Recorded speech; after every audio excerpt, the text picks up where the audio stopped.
قطعی انسانی ضروری تقاضا واش روم جو کہ یہاں جسٹس راجہ سعید اکرم خان جوڈیشل کمپلیکس عثمانی میں میسر نہیں۔ ہم یہاں انٹری کے بعد آپ کو ایک بیرونی مناظر دکھاتے ہیں کورٹ کچہری کے۔ یہاں اراضی نویس اور اسٹامپ فروش اور دیگر چند وکلاء کے دفاتر اور دیگر دکانات ہیں، فوٹو اسٹیٹس وغیرہ کی، اور ایک آدھ چھوٹے ہوٹل ہے، اور اس کے دوسری جانب قبرستان ہے جس کا تعلق نہیں، اور ایک مسجد ہے قبرستان پہ بنی ہوئی۔ ہم انٹری کر رہے ہیں اور دیکھ رہے ہیں کہ یہاں وکلاء کے چیمبرز ہیں۔ آئیے وکلاء کے چیمبرز کی جانب آپ کو لے چلیں۔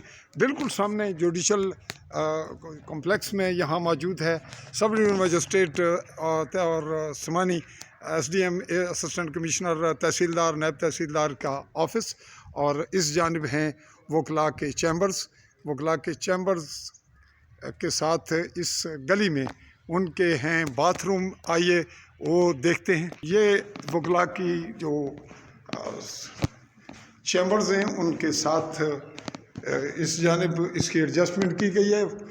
بالائی منزل بھی وکلاء کے پاس ہے، اور یہ 3 باتھ روم ہیں، یہ 1 اور 2 3، یہ 3 باتھ روم ہیں۔ یہ عموماً لاک رہتے ہیں۔ ان کی حد تک وکلاء کو تو یہ سہولت ہے پرسنل کہ انہوں نے اپنی چابیاں رکھی ہوئی ہیں، لیکن یہاں جو سینکڑوں اور ہزاروں کی تعداد میں پر ڈے 1-2 ہزار اس سے کم و بیش لوگ آتے ہیں، جو سائلین ہیں، درخواست گزار ہیں، اور یہاں باشندہ ریاست سرٹیفکیٹ بنوانے والے، ان دفاتر میں آنے جانے والے، ان کے لیے مشکلات ہیں۔ اور سامنے کوٹی ہے، پولیس آتی ہے، قیدی آتے ہیں، اندر انتظام تھوڑا بہت ہے محدود سا، اور اس بلڈنگ میں بھی جو فلش اور ٹوائلٹ ہے اس میں بھی کچھ حد تک ہے، عملے کی حد تک، لیکن جو یہاں سائل آ رہے ہیں ان کے لیے قطعی کوئی سہولت نہیں۔ اگرچہ یہاں ایک سہولت یہ میسر ہے کہ کورٹ جو ہے عرفن والوں نے ایک پانی کا انتظام کر دیا، اور یوں اس جانب آپ کو تھوڑا تذکرہ کرتے چلیں گے۔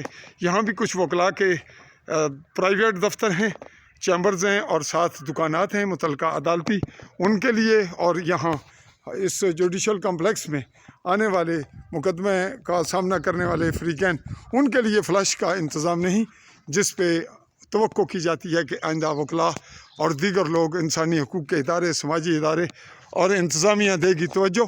اور دیجیے چودھری فیض الرحمان کو اجازت عالی نیوز کے پلیٹ فارم سے۔ اللہ حافظ۔